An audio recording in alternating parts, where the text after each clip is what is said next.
मित्रों नमस्कार। आज का अखबार में फिर आपका स्वागत है। और आज की जो महत्वपूर्ण खबरें हैं उनमें सबसे महत्वपूर्ण है आज पहला वीर बाल दिवस मनाया गया।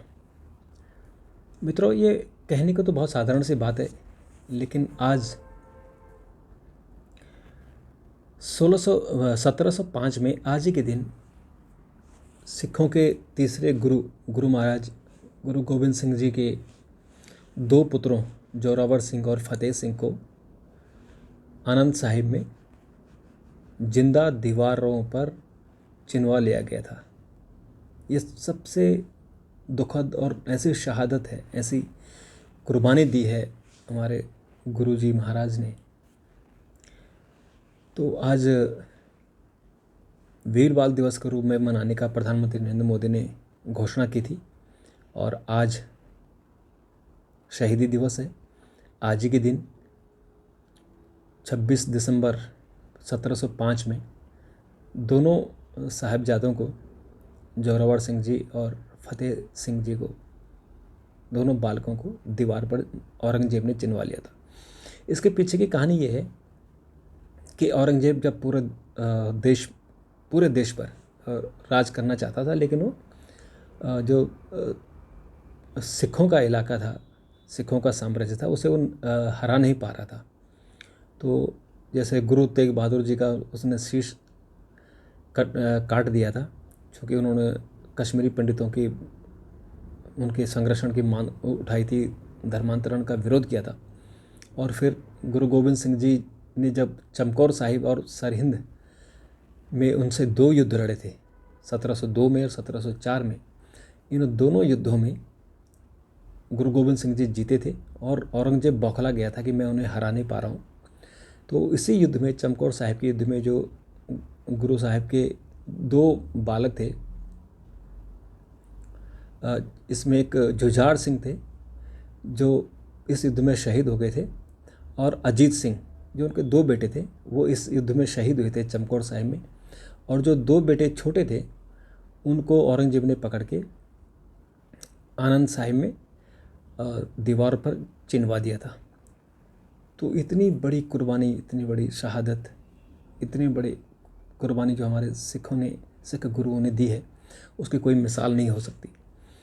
तो प्रधानमंत्री ने आज बहुत ही अच्छा काम किया कि वीर बाल दिवस मनाया और पूरे देश को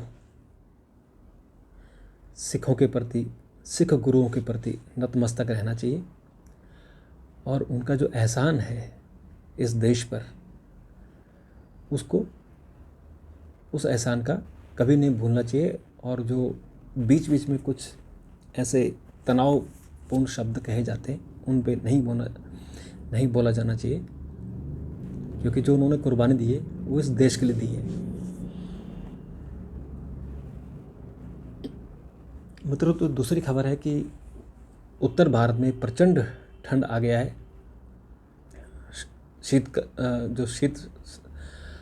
का मौसम चल रहा है, इसमें उत्तर भारत में कई जगह तापमान शून्य से नीचे चला गया है और दिल्ली एनसीआर में भी बहुत बुरी हालत है। लेह में -13 डिग्री, श्रीनगर में -3.5, मनाली में 0 है, सीकर में 1% है, गुरुग्राम में 3 है, दिल्ली में 5, देहरादून में 7 और चंडीगढ़ में 7 डिग्री टेम्परेचर है।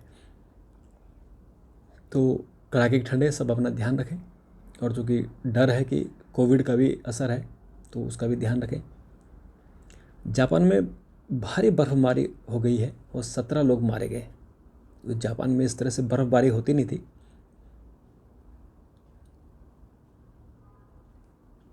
लेकिन क्लाइमेट चेंज का असर है और बिजली की आपूर्ति ठप हो गई है। अमेरिका कनाडा में ठंड का कहर है। उत्तरी अमेरिका और कनाडा में कहर बरपा रही है। भीषण ठंड से कम 38 लोगों की मौत हो चुकी है। बर्फीले तूफान से पूरे उत्तरी अमेरिका में जनजीवन व्यापक तौर पर अस्त व्यस्त हो गया है। अधिकारियों ने बताया कि 34 लोगों की मौत हो गई है। ये अमेरिका और कनाडा में, 17 लोग जापान में मरे। तो उत्तर भारत में ठंड है। आज वित्त मंत्री निर्मला सीतारमण की तबीयत खराब हो गई, उन्हें एम्स में भर्ती किया गया। तो सरकारी सूचना आई कि उनकी तबीयत, उनको फीवर हो गया था, वो वायरल हो गया था, तो इसलिए वो एडमिट किया गया उनको, लेकिन उनकी तबीयत ठीक है, ऐसे कुछ घबराने की बात नहीं है। संतोष कुमार यादव NHAI के चेयरमैन नियुक्त किए गए हैं। भारतीय प्रशासनिक सेवा के वरिष्ठ अधिकारी संतोष कुमार यादव को सोमवार को भारतीय राष्ट्रीय राजमार्ग प्राधिकरण का चेयरमैन नियुक्त किया गया। वह 1995 बैच के उत्तर प्रदेश कैडर के IAS अधिकारी हैं और अभी फ़िलहाल वो स्कूली शिक्षा विभाग और साक्षरता विभाग में सचिव हैं। सपा विधायक इरफान सोलंकी पर गैंगस्टर लगा है। गैंगस्टर जो एक्ट है वो उत्तर प्रदेश का बड़ा खतरनाक एक्ट है। इसी में ही अंसारी बंद हैं और अफजाल अंसारी और उनके भाई मुख्तार अंसारी है। मुख्तार अंसारी को 10 साल की सज़ा हुई है, वो इसी एक्ट में हुई है। ICICI ऋण घोटाले में बड़े मोड़ आ रहे हैं। वीडियोकॉन के मालिक वेणुगोपाल धूत को गिरफ्तार किया गया है। एक ज़माना था कि वीडियोकॉन को पूरे घर घर में, पूरे हिंदुस्तान के घर घर में वीडियोकॉन जाना जाता था। वीडियोकॉन के फ्रिज, वीडियोकॉन के टीवी, वीडियोकॉन के DTH। तो वीडियोकॉन ने बहुत प्रगति की, लेकिन वो एक ऐसे घोटाले में फंस गया ICICI, और उसके चक्कर में ICICI की जो CEO थी उनको भी अरेस्ट किया गया। और उसके बाद उनके जो पति हैं दीपक कोचर, उनको भी बंद किया गया। तो इस तरह से एक घोटाले ने करीबन 3,500 करोड़ का घोटाला है ये। इसमें जो कोचर थी CEO, पहली CEO थी बैंक की, और उनके पति दीपक कोचर, इन दोनों को अंदर किया गया। तो 3 बड़े इसमें लोगों को बंद किया गया, जो चंदा कोचर CEO और उनके पति दीपक कोचर और अब वेणुगोपाल धूत, इन तीनों को अंदर कर दिया गया है। CBI ने अरेस्ट किया है। तनुषा की मां ने कहा कि जो उसका बॉयफ्रेंड था सीजान, उसने उसकी बेटी को धोखा दिया है। ये सीजान ने जो है शादी का वादा किया था और दूसरी महिलाओं से संबंध बनाए, और दोनों में चैट और कॉल की पड़ताल पुलिस कर रही है। और मामला ये आया कि ये लव जिहाद का भी मामला बन रहा है, क्योंकि वो छोटी सी लड़की थी 21 साल की, और इस छोटी सी उम्र में उसकी जान चली गई। राहुल को सर्दी में हो रहा है गर्मी का एहसास। आज से राहुल गांधी सुबह राजघाट पहुँचे और वो T-शर्ट में थे, उसी T-शर्ट में जो से वो भारत जोड़ो यात्रा कर रहे हैं।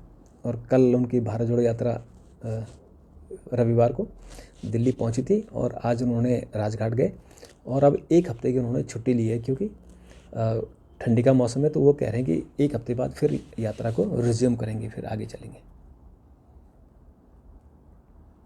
कोहरे ने थामी ट्रेन और वाहनों की रफ्तार, क्योंकि जगह जगह कोहरा चल रहा है, कोहरा छाया हुआ है, तो इसलिए ट्रेन और वाहनों की रफ्तार धीमी हो गई है, और सुबह तो गाड़ियों का निकलना बड़ा मुश्किल हो रहा है।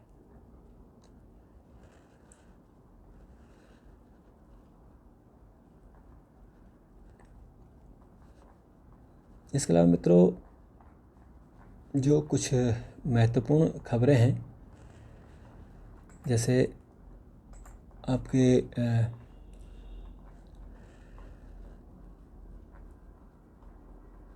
शुक्रवार को छुट्टी संबंधी कैलेंडर पर मदरसा बोर्ड में विवाद हो गया है। उत्तर प्रदेश के मदरसों में शुक्रवार को ही साप्ताहिक अवकाश किए जाने संबंधी कैलेंडर जारी किया गया है। क्योंकि शुक्रवार को जुमे की नमाज़ पढ़ी जाती है, तो इसलिए उन्होंने अपने हिसाब से अपने कैलेंडर जारी किया, जिसमें उन्होंने शुक्रवार को छुट्टी कर दी। तो उसमें विवाद, अब देखते हैं इसमें आगे क्या होता है। कोविड तैयारियों का जायज़ा लेने के लिए कल मॉक ड्रिल होगा। देश में जैसे आपको पता है कि कोविड के केस बढ़ रहे हैं, पूरी दुनिया में बढ़ रहे हैं, भारत में भी कुछ केस बढ़े हैं, तो इसकी ट्रायल करने के लिए मॉक ड्रिल शुरू हो गया है।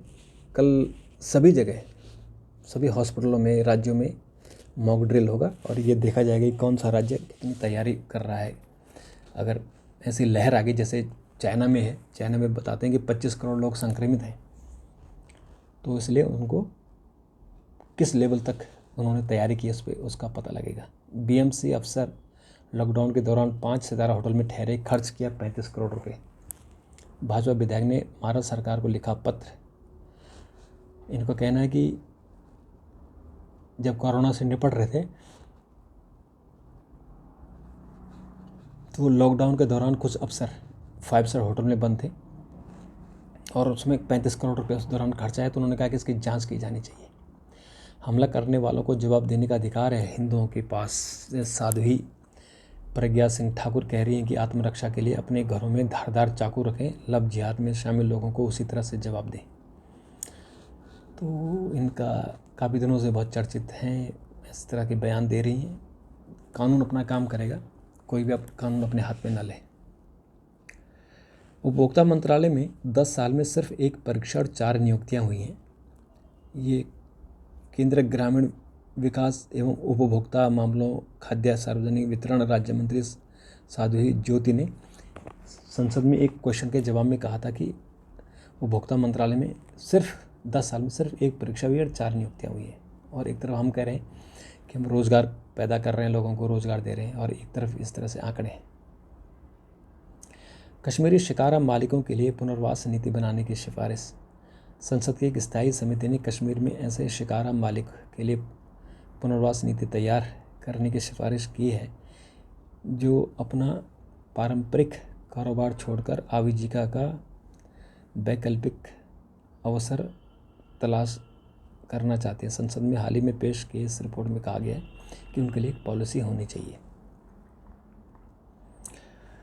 हाफिज सईद पर लागू नहीं हो सका भगोड़ा अब आर्थिक आपराधिक कानून। सरकार ने संसद की एक स्थायी समिति को बताया है कि भगोड़ा आर्थिक अपराधी अधिनियम के प्रावधान को हाफिज सईद एवं कुछ अन्य अंतर्राष्ट्रीय आतंकवादियों के विरुद्ध लागू नहीं किया जा सकता, क्योंकि इस मामले में संबंधित अपराध में शामिल धनराशि कानून के 100 करोड़ रुपए की सीमा से काफ़ी कम थी। अमेरिका ने पाक में दी हमले की चेतावनी। पाकिस्तान को खतरा बताया, कहा कि अफगानिस्तान से हमले हो सकते हैं, आतंकवादी हमले हो सकते हैं, इसलिए सावधानी बरतें। प्रचंड बने नेपाल के नए प्रधानमंत्री। मामला चल रहा था कि देउबा बनेगा, लेकिन बन गया प्रचंड। प्रचंड ने जो अपना विरोधी थे ओली केपी शर्मा ओली, उनसे समर्थन ले लिया और कुछ और छोटे मोटे दलों से, और वो नेपाल के तीसरी बार प्रधानमंत्री बन गए हैं। और नए मंत्रिमंडल में 3 उप प्रधानमंत्री बनाए गए। 30 दिन के भीतर वो निचले सदन में विश्वास मत हासिल करेंगे। बलूचिस्तान में धमाकों में 5 सैनिक की मौत हो गई है। चीन में कोविड का प्रयोग, आईसीयू में भरे एम्बुलेंस में आपात चिकित्सा मुहैया कराई जा रही है। चीन की बुरी हालत है, 25 करोड़ से ज़्यादा लोग शिकार हैं इसके।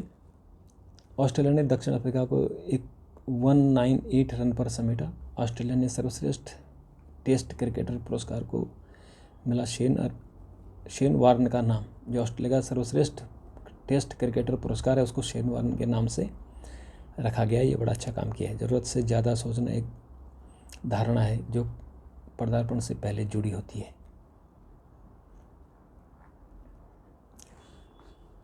इस वर्ष कम हुई इक्विटी व कर्ज के जरिए धन जुटाने की कवायद।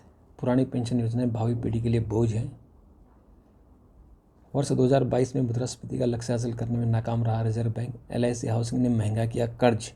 कपड़ा उद्योग में PLI योजना के तहत आया 1536 करोड़ रुपए का निवेश। तो मित्रों, इस तरह से यह महत्वपूर्ण खबरें। कुछ और खबरों पर कल बात करेंगे। तब तक के लिए नमस्कार। Thank you very much.